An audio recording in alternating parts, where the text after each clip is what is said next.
I'm okay.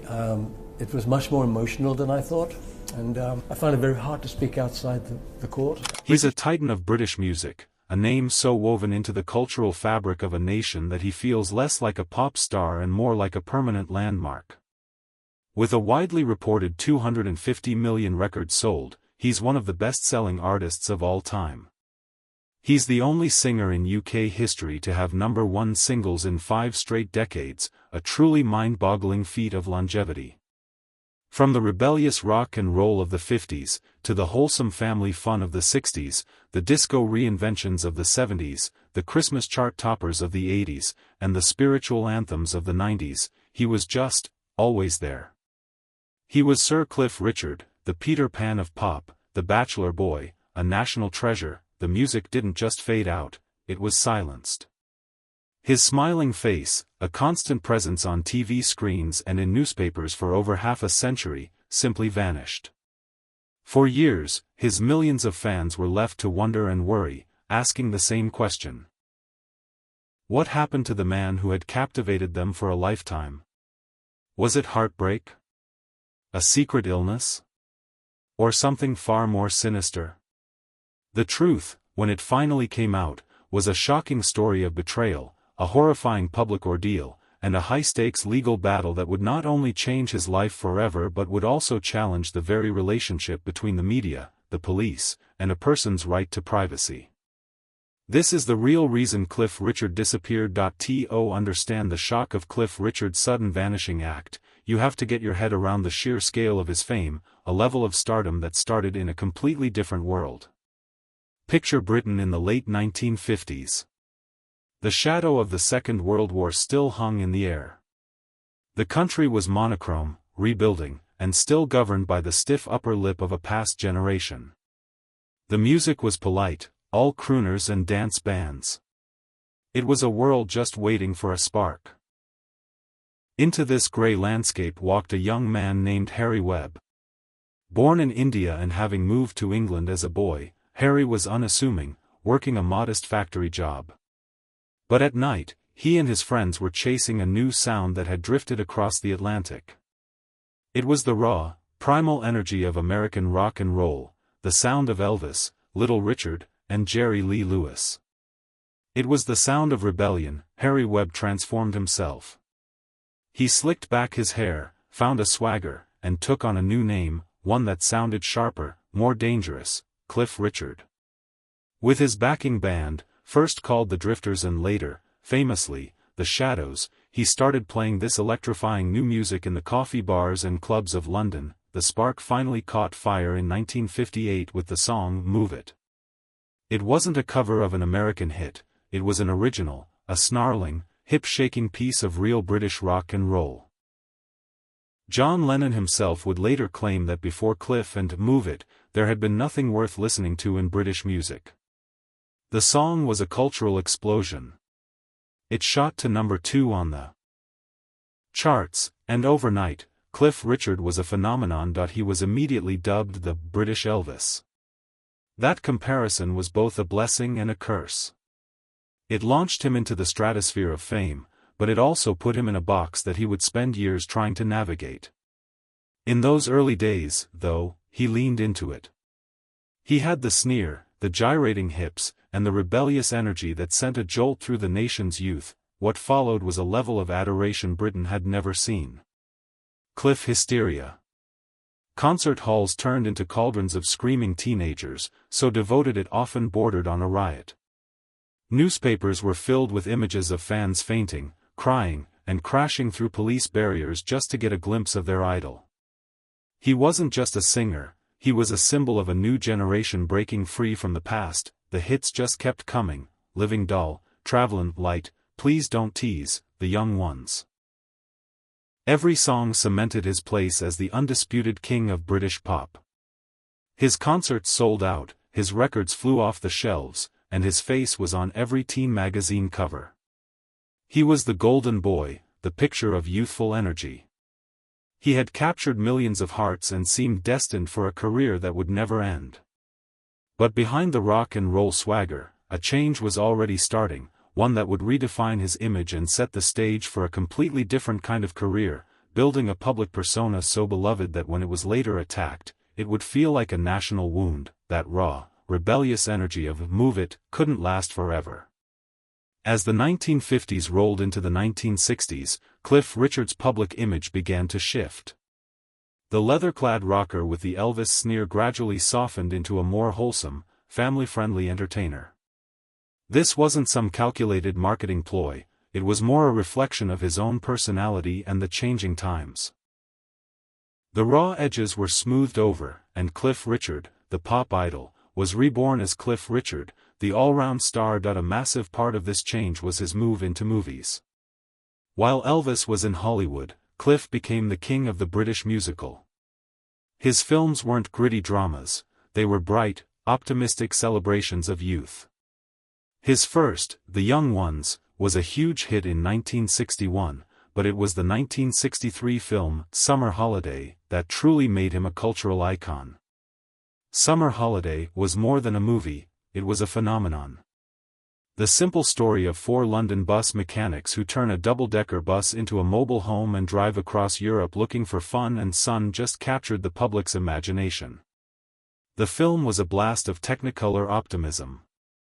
The famous red bus, the catchy songs, and the feel-good vibe were the perfect escape from the lingering post-war gloom. The title track became one of his most beloved hits, an anthem of joy that people still love today. These films, along with others like Wonderful Life, established Cliff as the ultimate boy next door. He was handsome, charming, and impossibly polite, the kind of pop star parents actually approved of. His clean-cut image was a world away from the rougher, more controversial bands like the Rolling Stones who were about to explode onto the scene. While they sang about not getting any satisfaction, Cliff was singing about bachelor boys and summer holidays. He became a safe, reassuring presence in the chaotic world of pop music. During this time, his commercial success was off the charts. He was everywhere in British culture.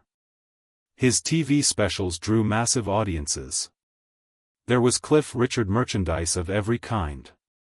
He was a regular on all the chart shows, and his friendly smile made him a universal favorite. He was no longer just a pop star, he was a brand, a symbol of wholesome British entertainment. This carefully built image of being reliable and trustworthy would define him for the next 50 years. He was seen as dependable, decent, and moral. And you absolutely have to understand this public perception to grasp why the events that happened decades later were so shocking. The accusations against him were so devastating precisely because they targeted a man who had built his entire career on being the opposite of a scandal-ridden celebrity. He was Sir Cliff, the national treasure, the guy who sang at Wimbledon when it rained. The very idea that he could be involved in something so sordid was, for millions, simply unthinkable. Just as his career hit its peak, Cliff Richard made a decision that shocked the music world and changed his life forever. In the mid-1960s, at the very height of his fame, he announced that he had become a Christian. This wasn't some casual statement, it was a profound spiritual awakening that made him question everything about his life as a pop star. For a celebrity of his status, this was a radical, almost unheard of move.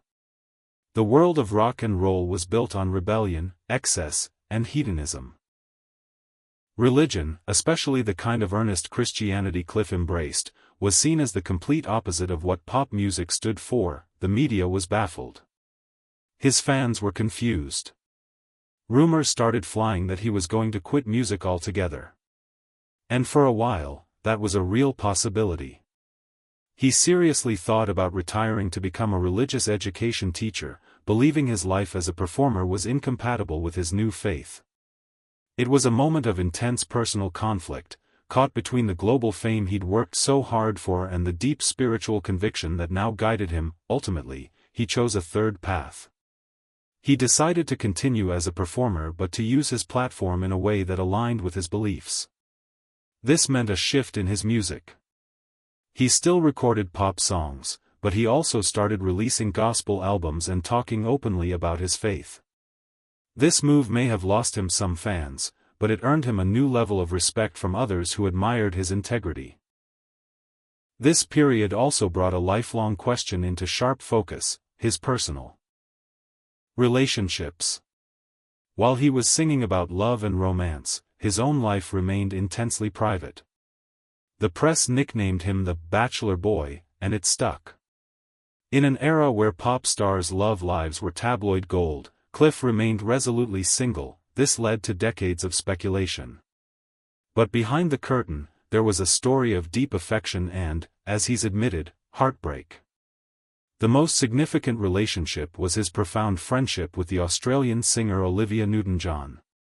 They met in the 60s and became incredibly close. Their on-screen chemistry was obvious, and for Cliff, the feelings ran deep.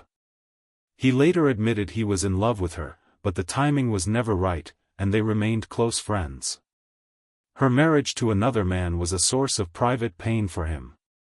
He recently recalled how she once gave him a CD of her vocal coach's exercises, a tool he still uses to this day.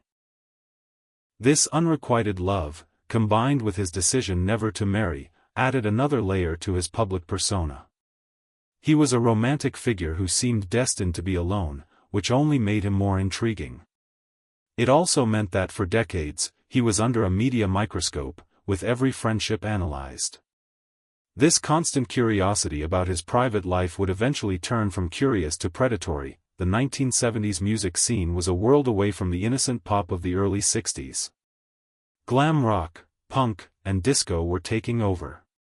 For many artists from Cliff's generation, this was the end of the line. They were seen as relics. But Cliff Richard, the ultimate survivor, was about to do something remarkable. He reinvented himself. After a few years of quieter chart performance, he came roaring back in 1976 with the single, "Devil Woman." It was a total departure from his old stuff. With a driving rock beat and darker lyrics, it sounded fresh and modern. The song was a massive international hit, especially in the United States, a market he'd never fully cracked. It proved that Cliff Richard was far from finished. He could adapt, evolve, and compete with the biggest stars of the day. Then he did it again in 1979 with "We Don't Talk Anymore." A smooth, sophisticated pop track, it became his first UK #1 in over a decade and his biggest-selling single worldwide. The comeback was complete. He wasn't just a 60s icon anymore, he was a current, relevant pop star. This amazing ability to stay relevant became his trademark. As the decades went on, he just kept scoring hits. In the 80s, he owned the Christmas charts with "Mistletoe and Wine" and "Savior's Day." In the 90s, he hit #1 again with "The Millennium Prayer," a spoken-word version of the Lord's Prayer set to "Auld Lang Syne." This incredible longevity led to one of the most remarkable stats in music history. Cliff is the only artist to have UK top 5 albums across 8 consecutive decades, and the only artist to have a #1 single in 5 straight decades, from the 50s to the 90s. It's a record that will likely never be broken and speaks volumes about his unique connection with the British public. Over the years, he went from pop star to beloved institution. He was knighted in 1995 for his charity work, the first pop star ever to receive the honor. His performances at the Queen's Jubilees and his famous sing-alongs at Wimbledon during rain delays cemented his status as a national treasure. He was Sir Cliff, reliable, enduring, and part of the fabric of British life. Having sold a reported 250 million records, he was in the same league as the Beatles and Elvis. He had built a legacy over 60 years, a reputation for decency that seemed unbreakable. It was this towering reputation that made what happened next so utterly devastating. The height from which he was about to fall was immense. The public had put him on a pedestal, and the attempt to tear him down wasn't just a personal attack, it felt like an assault on a figure who was a part of their own lives. The comeback king was about to face the greatest battle of his life, a fight not for a #1 hit, but for his name, his sanity, and his freedom. August 14, 2014. It was a beautiful summer's day. Sir Cliff Richard was thousands of miles away, enjoying the sunshine at his vineyard in Portugal. At 73, he was a living legend enjoying a well-deserved break. Then, his phone rang. It was a call that would detonate a bomb in his life, the start of a waking nightmare. A friend was on the line with terrifying news: the police were raiding his apartment back in Berkshire, England.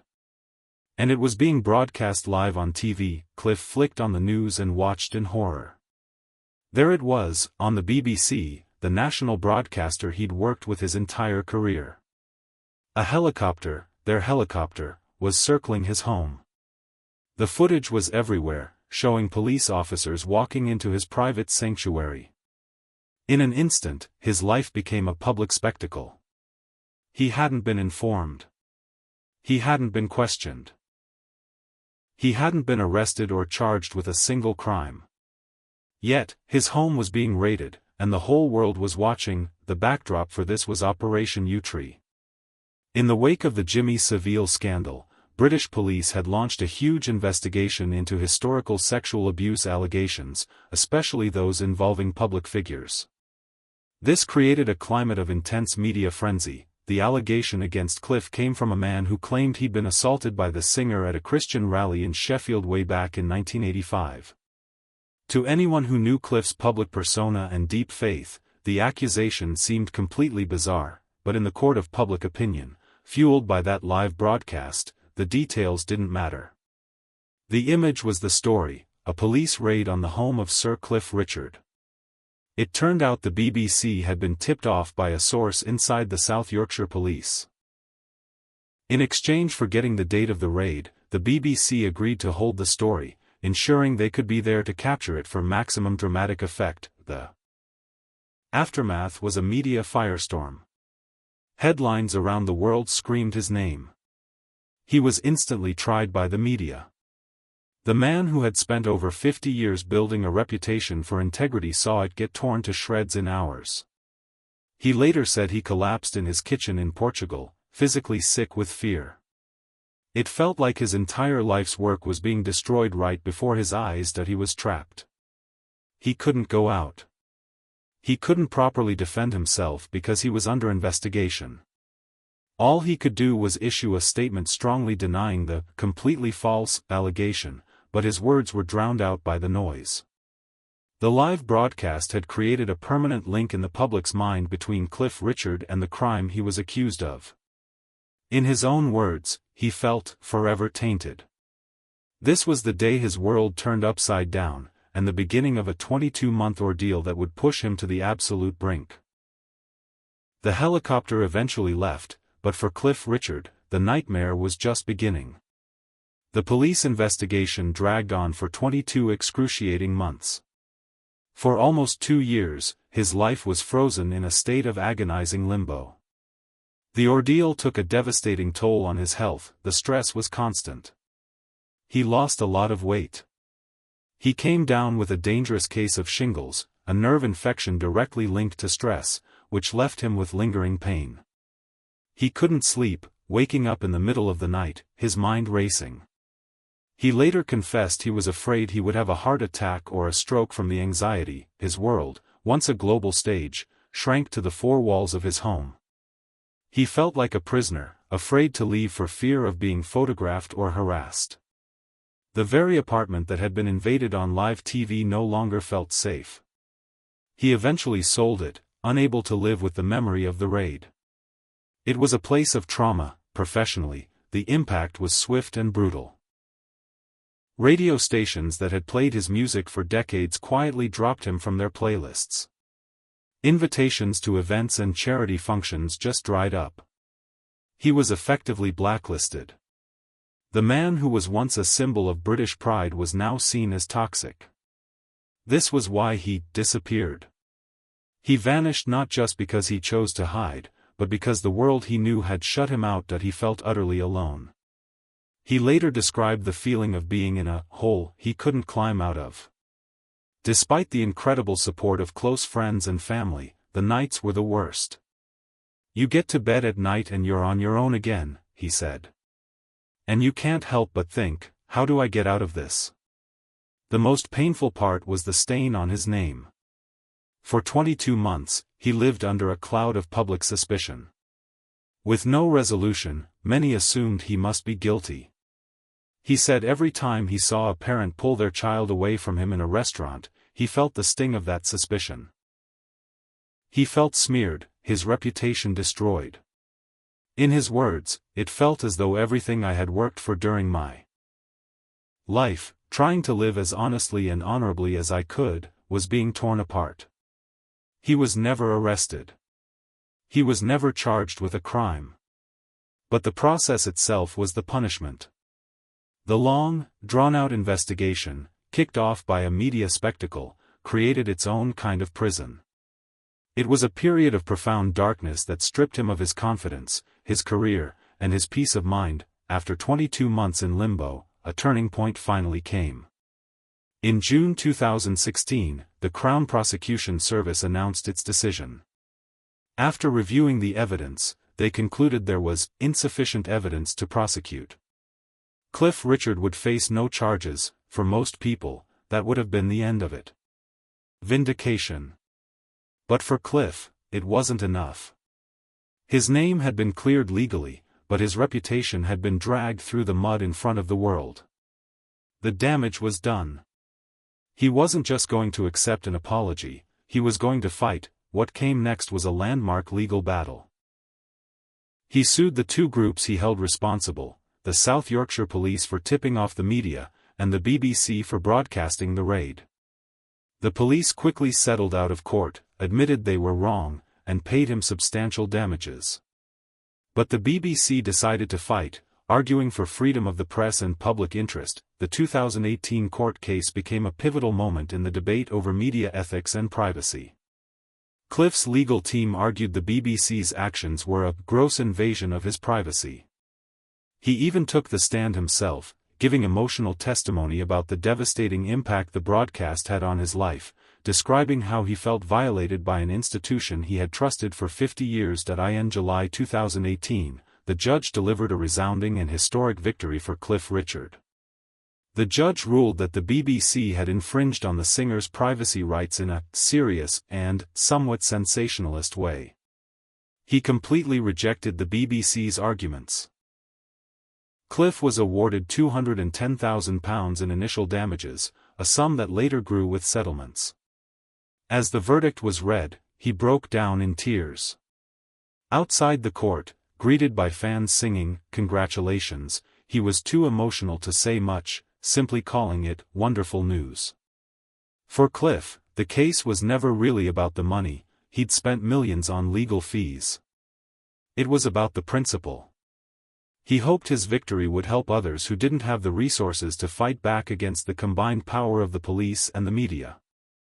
The ruling was a landmark decision that sent shockwaves through the British press, redrawing the line between the public's right to know and an individual's right to privacy before they've been charged with a crime.